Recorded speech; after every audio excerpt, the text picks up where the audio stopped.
Hablaremos esta noche de algunas enseñanzas del budismo para poder superar el dolor. A ver, empecemos. El dolor. Me gustó esta idea. Suele ser el desgraciado compañero, porque obviamente nadie lo quiere, que nubla muchas horas de nuestra vida. ¿Por qué desgraciado compañero? Precisamente porque nosotros lo asociamos a que nos trae desgracias. El dolor no siempre es aceptado, es más, algunas veces podemos haber soñado liberarnos completamente de él y que no existiera. Pero la primera enseñanza que podemos tomar del budismo es la siguiente: el dolor será un compañero. Lo que podemos cambiar es que no sea tan desgraciado, ¿no? Para que pueda ser de verdad alguien que nos pueda acompañar. Nosotros sentimos dolor desde que hemos nacido. Desde que venimos al mundo, el dolor está con nosotros. Y obviamente estará con nosotros hasta que nos vayamos del mundo. Definitivamente, entender esto, o el ver que ya definitivamente no hay forma de salir o liberarse completamente del dolor, aunque el Buda dice que sí, sería bueno tomar algunas estrategias para poder aprender a vivir con él. El dolor existe. Hay algunos dolores que son necesarios y hay otros dolores que son innecesarios. Hay dolores necesarios que incluso acompañan a nuestro crecimiento. No sé si ustedes se acordarán, bueno, no creo que nos acordemos, a menos que tengan una gran memoria que existe. Cuando nos salió nuestro primer diente, no nos acordamos. Bueno, si le preguntan a su mamá, van a saber que hemos llorado muchísimo cuando eso ocurría. Pero era parte de la vida, era parte del proceso biológico que tengamos. ¿Se imaginan que no tengamos dientes? ¿Se imaginan si no hubiéramos podido soportar ese dolor? Ahorita no tendríamos dientes. Hay dolores que vienen con la vida y hay otros que son innecesarios. Entonces, quizás lo que tenemos que hacer es aprender a ver cuáles son parte de la vida y cuáles son los innecesarios. ¿Listo? Entonces, para hablar de este tema, toda la filosofía budista está centrado en tratar de mostrar al ser humano cómo lidiar con el dolor, diríamos nosotros, pero el Buda diría cómo liberarnos del dolor. Liberarse del dolor, damas y caballeros, es un proceso muy largo y el Buda puede decir que nos podemos liberar del dolor porque él es un Buda. ¿Sí? Nosotros no somos Budas. Algunos pueden ser que estén más cerca de serlo y hay otros que estamos más lejos aún.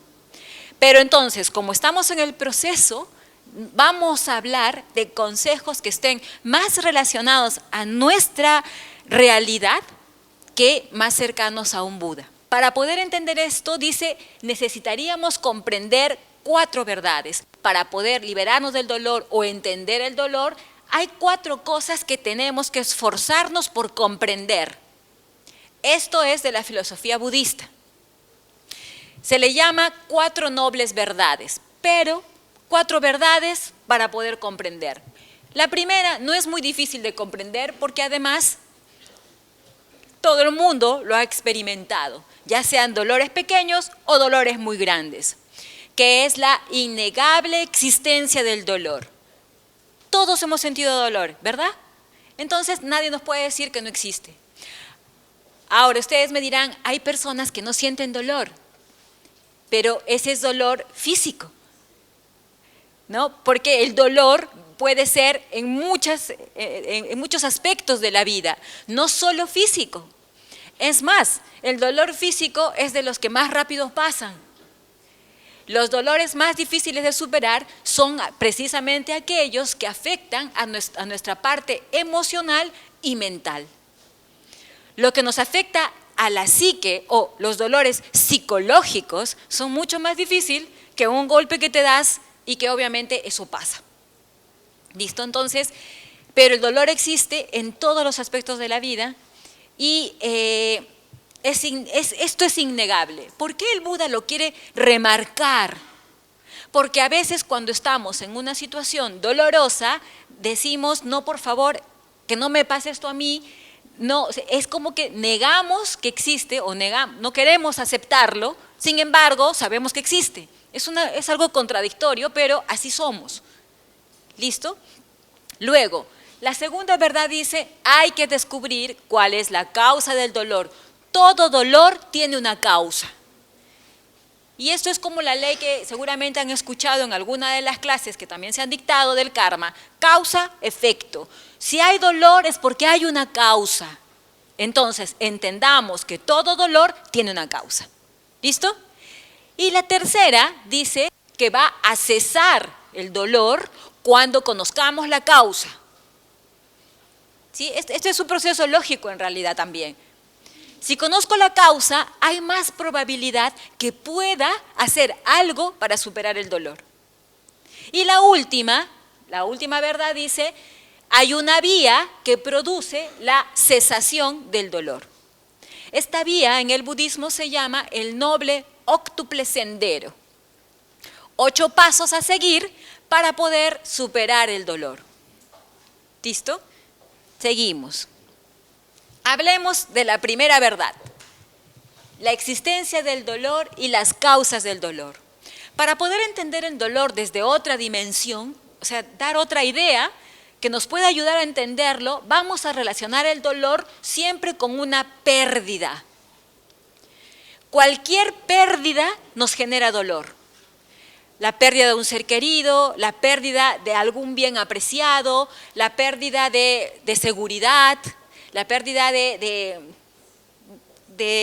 estabilidad, la pérdida de tus convicciones. O sea, perder siempre nos va a generar un dolor. El perder dinero, el perder, o sea, perder mi fe, todo lo que es una pérdida va a ser dolor. ¿Saben por qué es importante entender esto? Porque hay muchas cosas en la vida que no son para siempre. Precisamente el budismo habla que las cosas son temporales. De hecho, nada es para siempre, ni siquiera nuestra propia vida. Por lo tanto, si nada es para siempre, el mundo es un mundo temporal, por lo tanto, el dolor va a ser parte de esa vida. ¿Listo? Siempre vamos a perder algo. Creo que de lo único que nos alegramos es cuando perdemos peso. Esa quizá puede ser la única pérdida que no nos genera dolor. Pero después todo lo demás, listo. Entonces, entonces, ¿cómo hacemos para que cese el dolor? Primero hay que entender aquí que si nosotros no podemos ver las causas, es imposible que cese el dolor. Es como, sé con qué me enfrento, sé qué es lo que tengo que curar, sé qué es lo que tengo que trabajar, sé qué es lo que tengo que cambiar o mejorar, pero si no me doy cuenta qué es, entonces es muy difícil. Por eso, todo lo que se puede conocer, y esto es muy interesante, porque el dolor, cuando uno está sintiendo dolor, todas las cosas se sobredimensionan. Todo te duele más. Es más, nos duele incluso el futuro, ¿no? Si estoy frente a una entrevista o a una situación nueva, todo lo que yo imagino que va a venir me causa dolor, esa ansiedad, esa inestabilidad, esa angustia, esa presión, todo eso está dentro del proceso del dolor. Sin embargo, cuando ya lo vivo, yo me he imaginado que era algo inmenso. De pronto, cuando ya lo vivo, tú dices, no era tanto como pensé. Entonces, el hecho de que nosotros podamos conocerlo, todo lo que se pueda conocer, vuelve las cosas a su verdadera dimensión. Y al volverlo a su verdadera dimensión, vamos a darnos cuenta que nada es tan grande como lo que parece. También es oriental o budista el hecho de entender que a veces nosotros nos vamos a encontrar en la vida frente a puertas. Esto es muy simbólico, las puertas. Pero bueno, sigamos la idea. Imaginemos que estamos en la vida caminando y nos encontramos una gran puerta que parece imposible de franquear, inexpugnable. ¿Sí? Entonces, cuando yo me acerco y si me dispongo a pasarla, entonces me atrevo a atravesarla y me doy cuenta que es de papel. Entonces ellos hablan de que las puertas muchas veces son de papel y que nosotros lo único que la hacen más grande y que la hacen más difíciles de poder traspasarlas es nuestro miedo.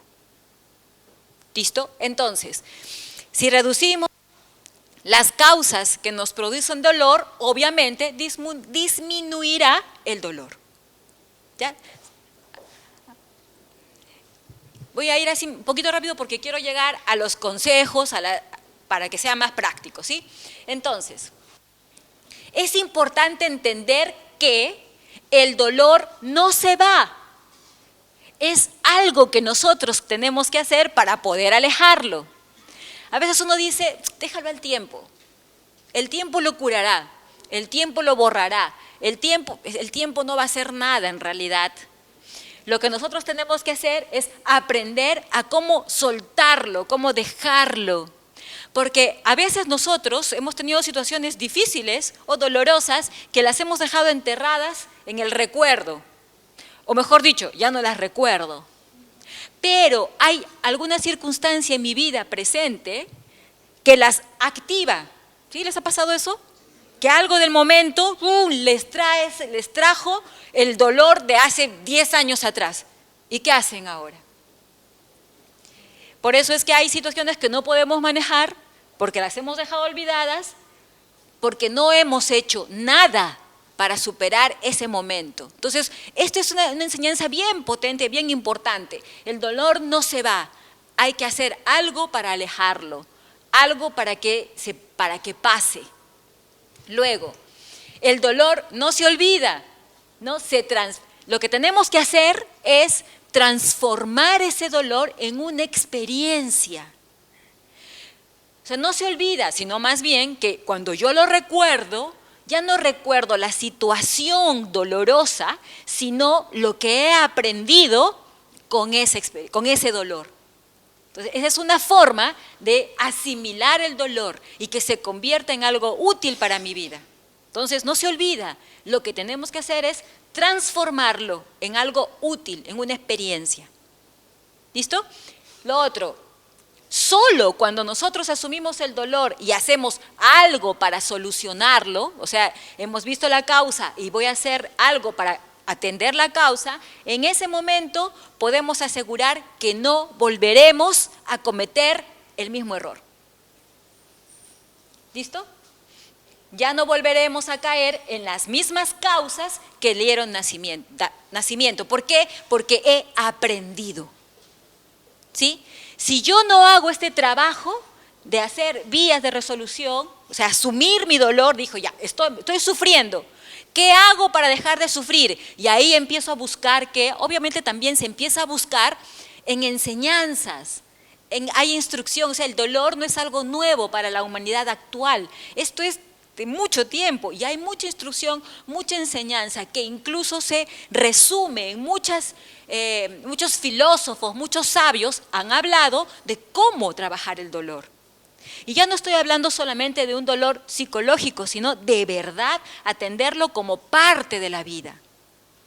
En ese momento recién estaremos aprendiendo del dolor. Aquí les he puesto la última vía, la última verdad, la cuarta, que dice la que nos libera del dolor. Decía que son 8.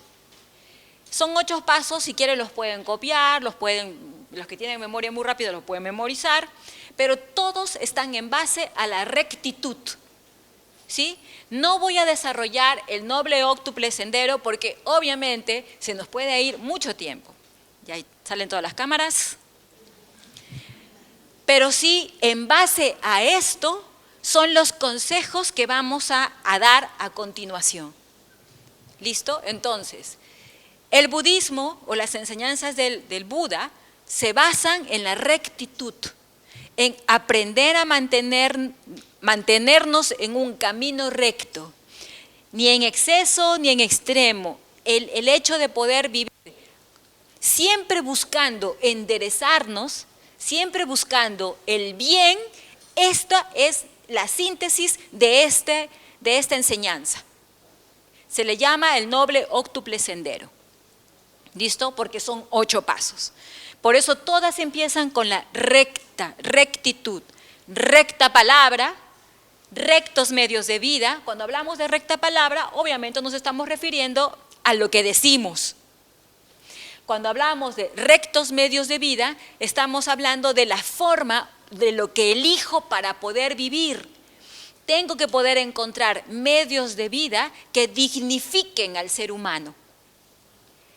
La recta acción, es preferible actuar a abandonarnos. En síntesis, recto esfuerzo, poder hacer que nuestra energía esté enfocado en nuestro propio crecimiento y en ayudar a los demás. Recta atención, no distraernos, mantenernos firmes en lo que quiero conseguir. Recta concentración, aprender a mantener mis finalidades de vida, aprender a no dispersarme, aprender a no estar totalmente disperso o buscando diferentes cosas, aprender a enfocarse. Y no solamente eso, sino aprender a enfocarse en lo más importante en la vida. A eso se refiere concentración. Comprensión, aprender a no ser tan subjetivo, ver las cosas como son. Y la recta intención, lo que mueve mis acciones, tienen que ser movidas por la bondad. Como ven, es una vía bastante exigente. En resumen, todo esto luego, yo lo que ahora les voy a entregar son algunos consejos prácticos para poder introducirnos dentro de esta vía. ¿Sí? Ya. A ver. ¿Cómo aplicamos el noble óctuple sendero a nuestra vida? Lo primero que podemos hacer, porque recuerden, lo que el Buda está diciendo es que vamos a liberarnos del dolor, pero ¿cómo me libero del dolor? Primero conociendo la causa. Para el Buda la causa es la necesidad de tener cosas, de desear, de obtener las necesidades. Entonces, por eso dice acá, apacigua tu necesidad de tener siempre la razón. Cuando uno siempre busca tener la razón, obviamente se pelea, obviamente generan conflictos, porque la pregunta, por eso dice acá, ¿prefiero estar en lo cierto o actuar de manera conciliadora? O sea, ¿prefiero estar en lo cierto y pelearme con todo el mundo? ¿No? Prefiero decir, o sea, mantener mi punto de vista, aunque los demás me odien, y obviamente si me odian, no soy feliz, pues, sufro. Pero sin embargo, hay momentos en los que de verdad queremos tener la razón. Y a veces son por cosas no tan trascendentes. Ya digamos que uno podría estar defendiendo, no sé, algo importante, pero a veces es por cualquier cosa. Y es más, disfrutamos mucho cuando decimos, ya ves, tenía razón. Hasta que no tenemos eso, a veces hay en discusiones que son muy simples, ¿ah? Y uno no se queda callado, porque te dicen algo y tú ya quieres responder. Entonces, eso genera tensión, eso genera conflicto, eso genera separación, eso genera incomprensión, eso genera tantas cosas. Y simplemente con el hecho de decir, ya, voy a renunciar a querer tener la razón. ¿Podremos hacer eso? No es fácil, pero es un ejercicio. Entonces, ¿por qué? ¿Es realmente tan importante lo que tengo que decir? ¿Es realmente tan importante lo que estoy defendiendo? A veces sí, ¿eh? Pero ya, digamos, de todas las veces que tenemos algo que defender, de 10, ¿cuántas serán tan importantes como para perder amigos, generar conflictos? No lo sé. De verdad, hay que sopesar esto, ¿no? Dice, ¿por qué gastar tanto tiempo esforzándome en demostrar que tengo la razón? Otro consejo en base al noble óctuple sendero. Renuncia a tu necesidad de tener el control. Ahora, uno diría, pero hay que tener el control. Claro, hay que tener el control de nuestra vida. Y aún así hay cosas de nuestra vida que podemos tener el control y hay otras que no. Pero se imaginan, si es difícil tener el control de uno mismo, ¿cómo pretendemos tener el control de las otras personas? A veces quiero cambiar, quiero que las personas sean como yo quisiera que sean. Si alguna vez ustedes se han preguntado, una de las raíces del mal humor, y esto así ya como un tip aparte, una raíz del mal humor, ¿saben cuál es? El querer que las circunstancias y las personas sean como yo quiero. Cuando hay algo que no, me pongo de mal humor. Esta persona no responde lo que yo quería, me pongo de mal humor. Entonces, eso obviamente te trae dolor, porque ¿qué persona que está de mal humor está feliz? Está disfrutando. O sea, no, las personas que están con ese estado de ánimo están sufriendo. Porque nadie puede ser tan insensible, a menos que tengan algo mal, que de hecho existe personas que no necesariamente tienen mucha empatía. Entonces, es muy difícil que alguien pueda vivir siempre con la indiferencia de los demás. No se puede. Listo, entonces, y todos sean exactamente como son y verás cómo esto te hace sentir mejor. Aceptar. Hay personas, uno dice, pero tiene que cambiar, pero no va a cambiar, o por lo menos no lo va a hacer por ti. Claro, o sea, eso no es posible. La persona tiene que poder asumir la responsabilidad de su propio cambio. Que podemos ayudar, que podemos motivar y que de hecho a veces nosotros hemos cambiado por amor a otra persona, pero es porque he dado yo el paso. ¿Sí? Y entonces, renunciar a la necesidad de tener control. Hay cosas que podemos controlar y hay otras que no. Otro consejo, en base al noble óctuple sendero, deja de criticar. El que critica es que tiene mucho tiempo. Leía una anécdota o un cuento donde hablaba de que la persona que tiene tanto tiempo de observar lo que hacen mal los demás, es que quiere decir que le falta trabajo, le falta ocupar su tiempo. Y dice, es fácil ver las faltas ajenas, esto es del budismo, mas cuán difícil es ver las propias. Como una trilladora, ¿se entiende qué es una trilladora? Esas máquinas que cortan el trigo y empiezan a salpicar el trigo por todos lados. Como una trilladora divulgamos las faltas ajenas, pero las propias las ocultamos cual un jugador astuto sus trampas. ¿Acaso nosotros divulgamos nuestras faltas? Bueno, el que divulga sus faltas tiene un nombre, que no lo voy a decir. O sea, la idea es, no podemos, ¿saben qué? Esto es algo extraño en el ser humano. A veces el ser humano divulga más lo malo que lo bueno. Es más, está dentro de las técnicas de marketing. Uno tiene que saber, un cliente satisfecho propagará la marca a 8 personas. Un cliente insatisfecho lo propagará a 40 personas. O sea, y lo mismo ocurre cuando hay personas que hacen el bien, todo lo propagan y ya se acabó. Pero cuando hay algo que ha salido mal, no hay periodista o periódico, ya se encargarán las personas que están más cerca de nosotros de poder divulgarlo. Entonces, no hay que criticar. Criticar envenena el alma. Y eso obviamente nos va a producir dolor. Tarde o temprano, lo que hemos dicho, bueno, eso también dice el budismo, todo lo que nosotros en algún momento hemos hecho se nos va a devolver. Yo sé que hay una crítica constructiva, pero en todo caso, para poder entendernos, podemos llamar a eso un consejo, podemos llamar a eso una preocupación sincera por la persona, pero la crítica es especialmente, se refiere aquí en señalar algo que está mal y además con mala intención. Eso vamos a entenderlo como crítica, ¿ya? Yo sé que hay crítica constructiva, pero si es constructiva no debería llamarse crítica, pero bueno, existe. No te irrites, deja de culpar a los demás. Este es un buen consejo. No te irrites. Irritarse significa, bueno, caer en el mal humor, desesperarse, perder los estribos, etc. fastidiarse, ¿no? Y eso obviamente se genera porque uno siempre busca un culpable de lo que te está pasando.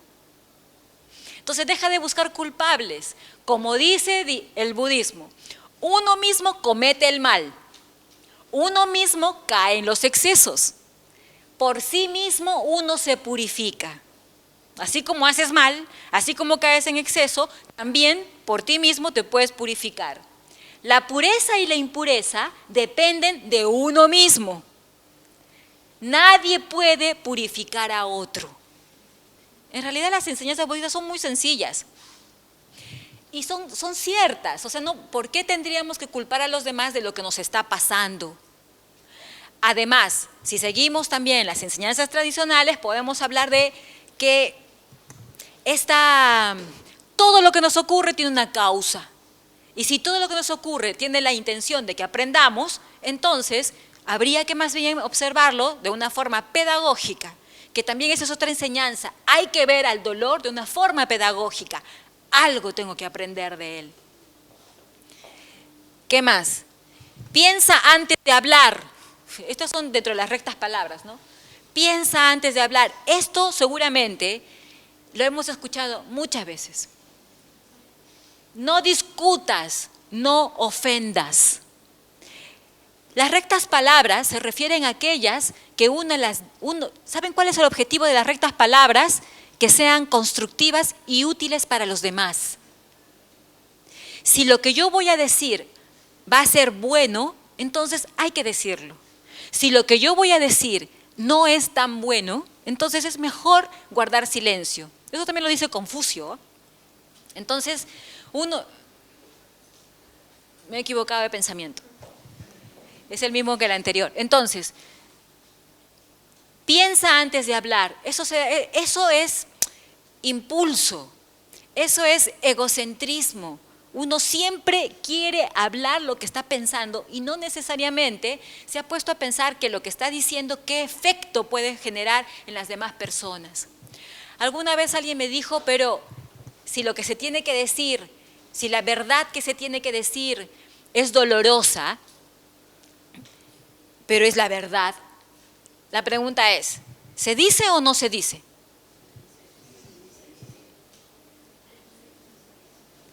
Se dice. Ya, ok. ¿Saben cuál es el razonamiento aquí? A esa persona le va a hacer bien o va a estar suficientemente preparada para poder soportar esa verdad. Ese sería el razonamiento aquí. Porque uno no puede decir las cosas simplemente porque tiene la verdad. Va a depender si la persona que lo tiene que saber puede soportarlo. ¿Qué tal si se vuelve loca? ¿O qué tal si hace una locura? No sé qué, o sea, no sé. Es que ¿saben qué pasa? A menos que eso quieran. Que ahí sería mala intención. Y estamos hablando que el budismo habla también de la recta intención. Entonces, en realidad uno tiene que pensar. Pensar hace mucho bien. A ver, otro consejito más. Ahora, renuncia a tu deseo de impresionar a los demás, de querer impresionar a los demás. ¿Podremos hacer esto? Renuncia, dice el deseo. O sea, trata de ser más auténtico. El hecho de querer ser algo que los demás acepten es muy difícil. Además que no siempre podemos con todos. Tratar de ser uno mismo. Con esto no estoy queriendo decir que acéptenme como soy, tampoco es así. Sino más bien de tratar de buscar lo mejor que yo tengo y en eso afianzarme. Porque a veces uno quiere ser, alguna vez yo he tenido alumnos que son flemáticos, ¿entienden flemáticos? ¿Han conocido a los flemáticos? Que quieren ser sanguíneos y toda su vida luchan por ser sanguíneos. No, eso no va a ser posible. Entonces uno dentro de cada cualidad busca realizarse en eso. No vamos a poder cambiar ciertas características que tenemos. ¿Listo? Entonces, la felicidad consiste en la cesación de las inclinaciones pasajeras. El querer complacer a los demás todo el tiempo nos lleva a asumir constantemente máscaras. O sea, vamos actuando. Y eso no es sostenible. Tarde o temprano se nos va a caer. Y en ese momento nos vamos a ver como que, ¿y ahora qué hago? Ya saben cómo soy. Otra enseñanza, no te resistas al cambio. Como ya habíamos dicho al principio, todo cambia. Es más, hay una canción, ¿no? Cambia, todo cambia. Es más, es necesario el cambio para poder pasar de un punto a otro. ¿Cómo podría ser mejor? ¿Cómo podría evolucionar si me mantengo en mi mismo lugar? ¿Cómo podríamos haber venido aquí si no he empezado a salir de mi otro espacio, del trabajo, de la casa? O sea, para llegar a otro lugar tengo que moverme, tengo que cambiar. Entonces, si quiero conseguir algo, tengo que aceptar los cambios. Si nosotros no aceptamos los cambios, la vida se va a encargar de que, en realidad, que lo vivamos, aunque no los aceptemos. Y eso va a ser más doloroso todavía.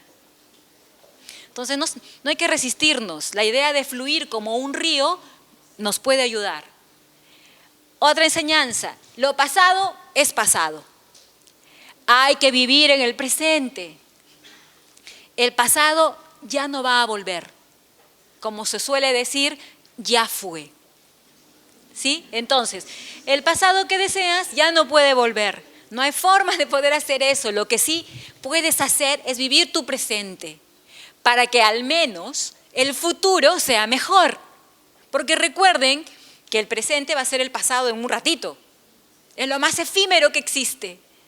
Entonces, hay que aprender a vivir el presente. Esta es la oportunidad que tienes. En este momento puedes cambiar las cosas. Lo que ya pasó, ya no. Algunas cosas se podrán reparar, lo que se puede reparar. Pero no todo.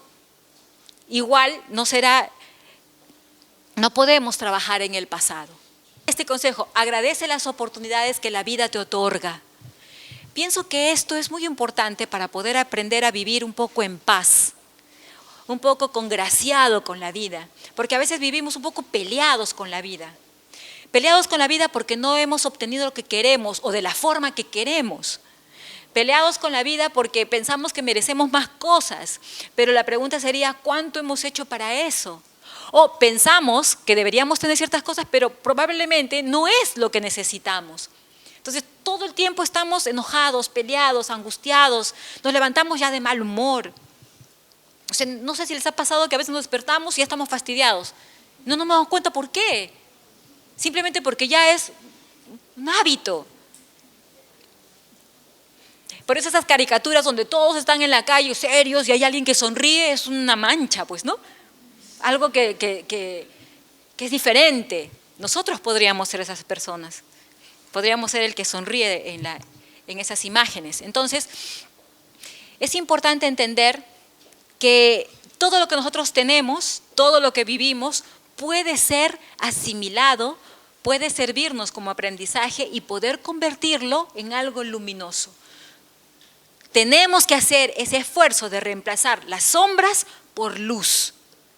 Es lo mismo que el dolor no se va, lo que puedo hacer es aprender a asimilarlo y que se convierta en luz, experiencia, en sabiduría. Hay muchas cosas que hemos aprendido con dolor y ahora estamos acá felices porque nos ha hecho un mejor ser humano, nos ha hecho más sabios, hemos aprendido. Es más, muchas veces decimos, lo volvería a pasar. Cuando algo de verdad ha valido la pena, diría, lo volvería a hacer. ¿Pero por qué? Porque ahora ya sé el resultado. Entonces, hay que aprender a vivir con el dolor, reemplazar ese proceso de hacer que las cosas brillen, o sea, digamos que toda mi vida sea un dolor, pero el proceso de yo hacer de eso algo luminoso en mi vida se llama evolución. El resultado de ese proceso será que yo voy a ser un mejor ser humano. Más bueno, más luminoso y todo lo que el Buda dice, con rectas palabras, con rectas intenciones, con recta comprensión, seré un ser humano con mucho amor, mucha comprensión, más sabio, más conocedor de la naturaleza humana, o sea, muchas cosas. La vida enseña. Y de hecho, este es un tema muy interesante, se puede profundizar muchísimo. Como ven, he ido saltando, porque hay mucho que enseñar. Y por eso también quería aprovechar esta noche de poder decirles que pueden aprovechar la oportunidad de tomar estas clases, tomar estas enseñanzas. Nueva Acrópolis tiene muchas cosas que poder brindar dentro de la filosofía, y hay un curso de filosofía incluso que dictamos todos los meses. Todos los meses se abre un curso de filosofía donde se tratan estos temas y otros temas. Entonces, el tema del dolor no basta con una clase. A ver, creo que me han puesto. Bueno, esta es parte de un poemita nomás. Dice, ¿qué importa sufrir el daño si el alma crece en vigor? O sea, ¿qué importa el dolor si el resultado que vas a obtener de eso es que tu alma sea grande, ¿no? Fuerte, luminosa? No sé cómo se puede imaginar el alma, ¿no? ¿Qué importa el dolor si tu alma crece en vigor? Esto, por ejemplo, es de un poeta peruano, José Santos Chocano. Síntesis, aprendamos a vivir con este compañero que se llama dolor. Y vamos a poder aprender muchísimo de él. Muchísimas gracias.